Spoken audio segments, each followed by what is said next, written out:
conseguem estabelecer diferenciação, são pessoas que, infelizmente, pouco têm a dizer sobre política.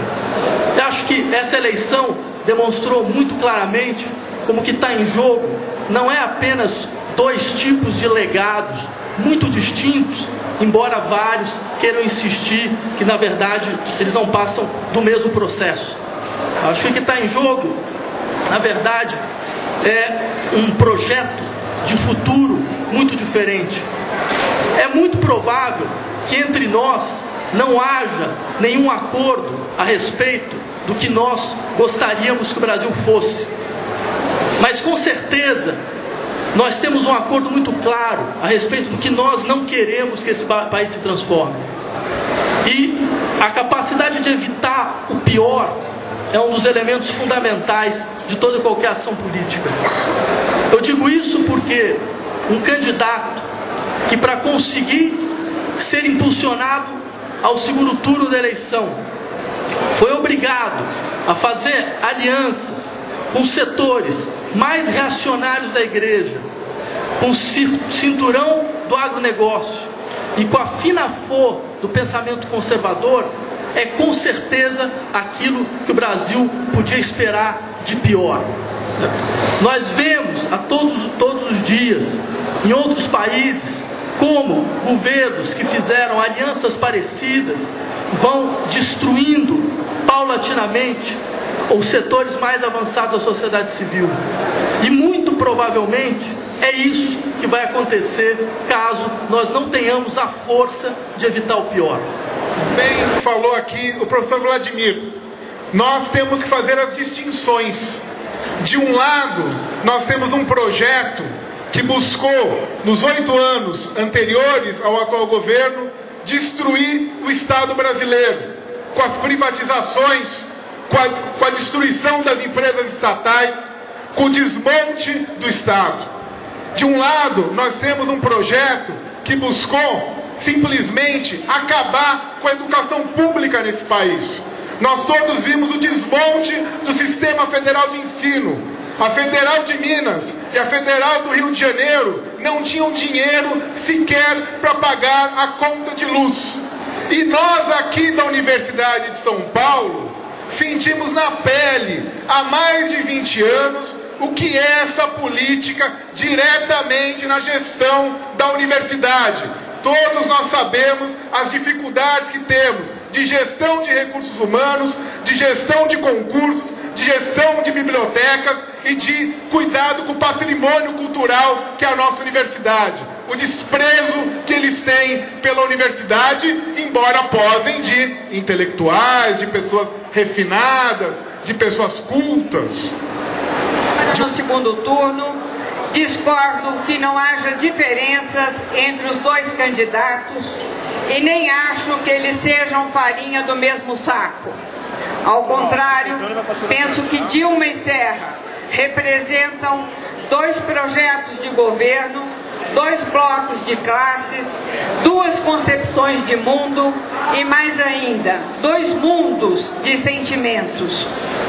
Não pretendo aprofundar essas diferenças e nem preciso.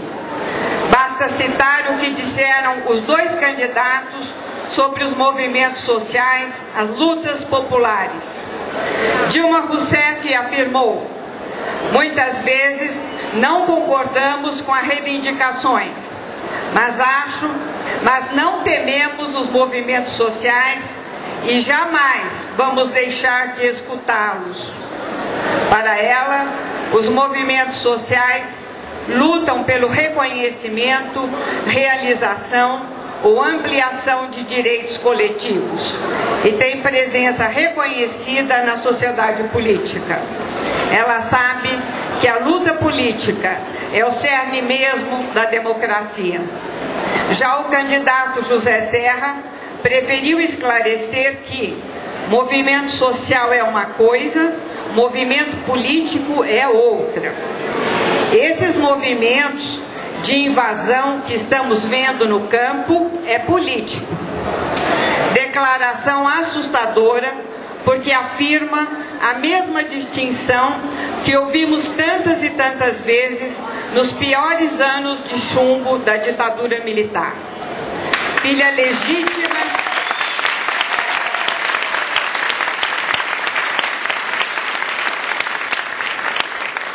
legítima da concepção oligárquica e escravocrata brasileira, essa falsa separação foi retomada pela ditadura para desqualificar a luta política, transformada em questão de polícia, de prisão, de exílio e de tortura. Há dois atos importantíssimos em dois espaços simbólicos da luta pela democracia que ocorreram no Teatro Casagrande, no Rio de Janeiro, na segunda, e no Tuca, em São Paulo, na terça, com intelectuais, juristas, personalidades, muitos dos quais aqui estão hoje, e que certamente marcaram claramente a posição pró-Dilma a partir de um conjunto de princípios e de valores que nos unem também nesta tarde e noite. Eu quero dizer que quando nós lutamos por soberania no Brasil, e hoje já reconhecemos naqueles atos, e não há quem não reconheça os avanços importantes que o Brasil ganhou nesse período do governo Lula, traduzido fielmente por Chico Buarque de Holanda na única frase que falou, abraçado a Leonardo Boff no Rio de Janeiro, que ele não vota em quem fala fino com os Estados Unidos e fala grosso com a Bolívia e o Paraguai. Essa foi a frase do Chico.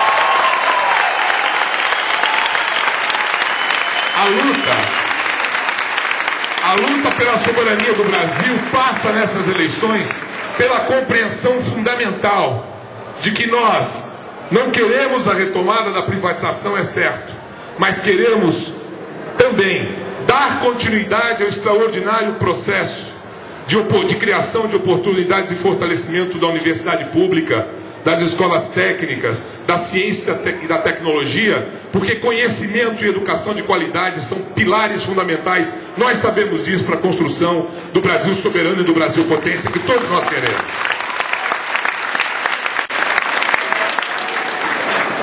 Eu sou filha do professor Antônio Cândido de Melo e Souza.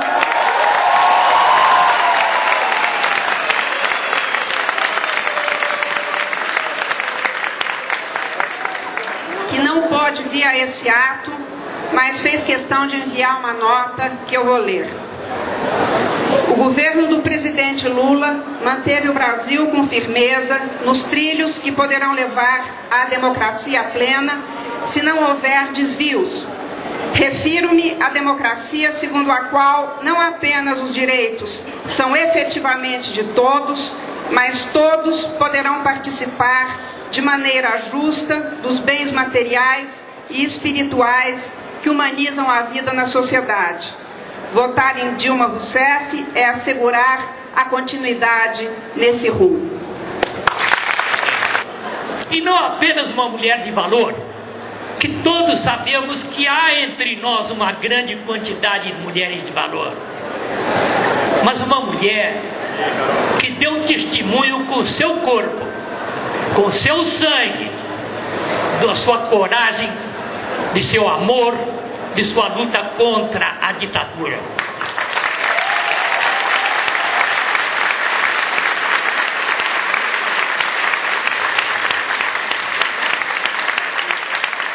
De uma mulher, portanto, que ao contrário dos que se apregou grandes defensores da liberdade de opinião, do direito de manifestação, não foi se refugiar no exterior. Enfrentou aqui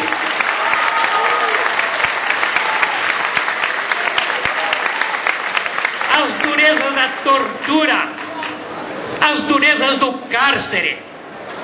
Essa é a nossa candidata.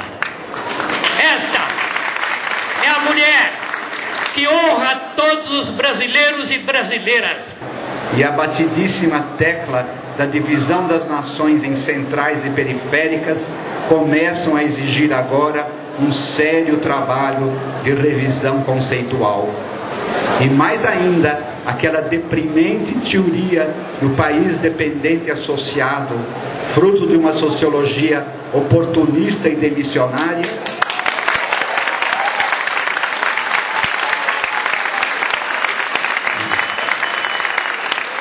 Esta está sendo desmentida pela política internacional de paz, aberta, lúcida e independente, que é um dos maiores méritos deste governo e continuará sendo um dos pontos de honra do governo de Dilma. Já me escapando, se Deus quiser, quando me dei conta dessa indignidade que a direita está cometendo ao abusar das crenças religiosas do nosso povo, convertendo-as em moeda de troca eleitoral.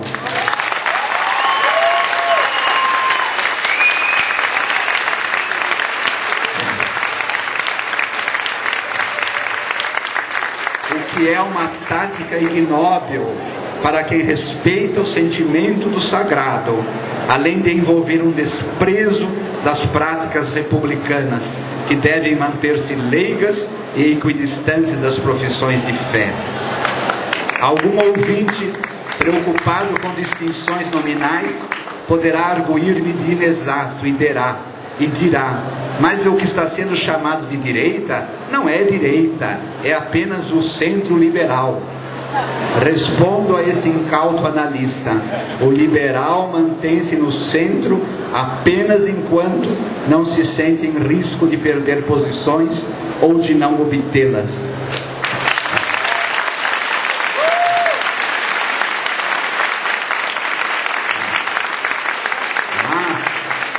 Mas, chegando a hora do confronto, desliza para posições reacionárias.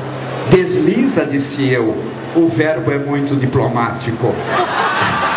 O certo será dizer que ele derrapa para a direita, mas, pensando bem, derrapa é ainda um verbo ameno. O liberal precipita-se estrepitosamente pelos abismos da reação.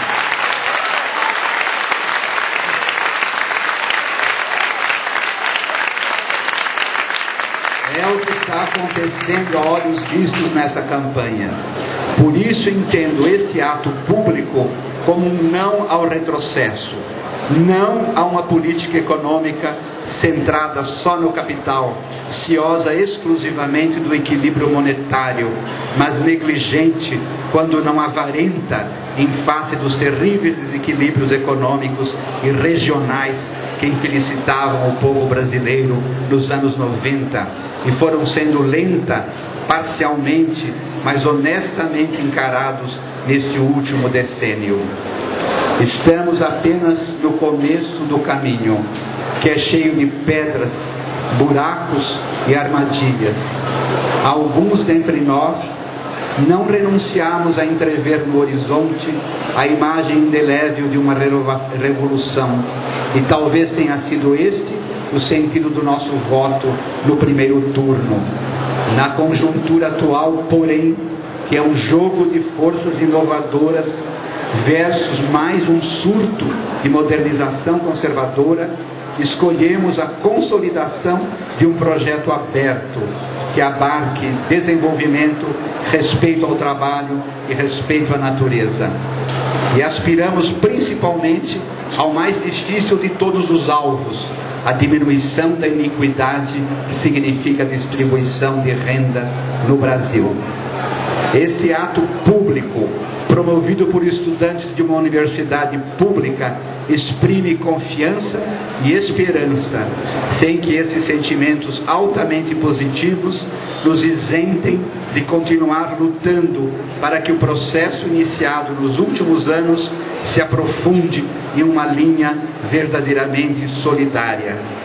O nosso voto não é cego, é crítico, por isso mesmo ele é firme e ele é responsável. Votamos em Dilma Rousseff.